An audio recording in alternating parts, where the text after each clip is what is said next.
తెలంగాణ రాష్ట్రంలో రైతు బంధు పథకాన్ని ప్రవేశపెట్టారు. రైతు బంధు పథకం దేనికోసం అంటే రైతుకు పెట్టుబడి సహాయంగా ఈ పథకం తీసుకురావడం జరిగింది. రైతుకు పెట్టుబడి సహాయంగా ఎప్పుడు అందించాలి? పంట వేసే ముందు అందించాలి. పంట అయిపోయాక రైతు పెట్టుబడికి సహాయం ఉంటుందా?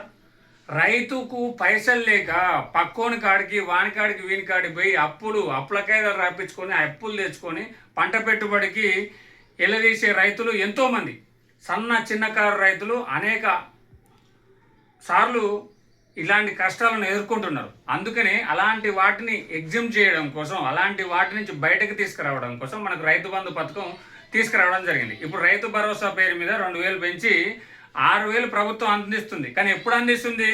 పంట కోతకొచ్చే టైంకు 6000 అందిస్తాం అని చెప్తుంది. మధ్యలో ఎగ్గొడుతుంది. దీంతో ఆదిలాబాద్ జిల్లాలో ఓ రైతు ఆత్మహత్య చేసుకుని చనిపోయే కాడికి వచ్చిన పరిస్థితి. అప్పుల బాధలు తట్టుకోలేక, అప్పులోనికి అప్పులు కట్టలేక రైతు బంధు పథకం, రైతు భరోసా పథకం మొత్తానికి బంద్ చేస్తే తెలంగాణ రాష్ట్రంలో ఆత్మహత్యల సంఖ్య, రైతుల ఆత్మహత్యలు మళ్ళా పెరిగే అవకాశం కనిపిస్తుంది. రైతు ఆడ పండించిన పంటకే వెళ్ళక నానా తిప్పలు పడుతున్న పరిస్థితి. అలాంటి తరుణంలో ఈ రైతు బంధు కూడా వేయకుంటే పైసలు అప్పు తెచ్చుకొని పెట్టుకోవాల్సిన పరిస్థితి.